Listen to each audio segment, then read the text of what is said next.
പിടിക്കുന്നുണ്ട് തിരിച്ച്.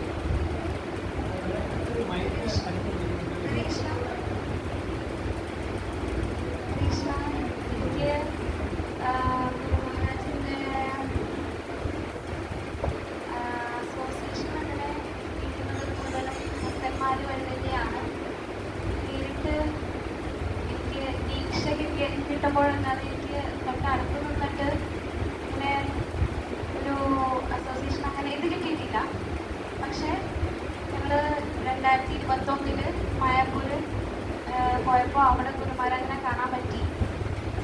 അപ്പം ഞങ്ങൾ ഗുരുമഹാരാജിൻ്റെ ദർശനത്തിന് വേണ്ടി പോകുമ്പോൾ ഗുരുമഹാരാജ് ഇതുപോലെ ഒരു വണ്ടിയിൽ ഇങ്ങനെ കൊണ്ടുപോയിക്കൊണ്ടിരിക്കുകയായിരുന്നു ഡിവോട്ടീസിന്.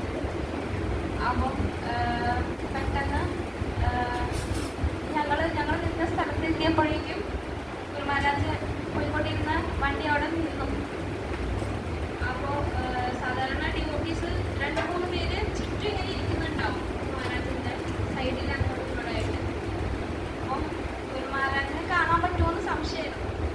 പക്ഷെ പെട്ടെന്ന് ഇങ്ങനെ വണ്ടി നിർത്തിയിട്ട് ഞാനിങ്ങനെ ഇടയിൽ കൂടെ ഇങ്ങനെ തുഴഞ്ഞേറി ഫ്രണ്ടിൽ പോയി നിന്നപ്പോൾ ഗുരുമഹാരാജ് ഇങ്ങനെ പെട്ടെന്ന് തിരിഞ്ഞ് നോക്കിയപ്പോൾ ഞാൻ വിചാരിക്കുന്നു എന്നെ കണ്ടു കാണുന്നു. ആ ഒരു നോട്ടത്തിൽ തന്നെ ശരിക്കും എനിക്ക് ഭയങ്കര സന്തോഷമായി. അപ്പോൾ എനിക്കത് ഭയങ്കര ഒരു അനുഭവമായിരുന്നു. ഡിവോട്ടീസ് പറയുന്ന കാര്യങ്ങൾ കേൾക്കുമ്പോൾ ഗുരുമഹാരാജിനോട് കൂടുതൽ എന്താ പറയുക, ഒരുപാടിങ്ങനെ ഒന്നുകൂടെ ഗുരുമഹാരാജിനെ പറ്റി അറിയണം എന്ന് ഒരുപാട് ആഗ്രഹിക്കുന്ന ഒരാളാണ്.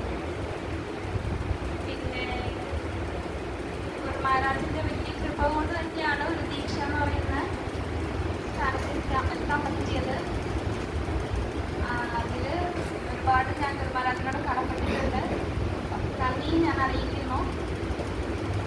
ഈ 75ാമത്തെ വ്യാസപൂജ മഹോത്സവത്തിൽ ഭാഗമാകാൻ പറ്റിയത് എനിക്ക് വലിയൊരു ഭാഗ്യമാണ്. ഹരേ കൃഷ്ണ. ഗുരുമഹാരാജിൻ്റെ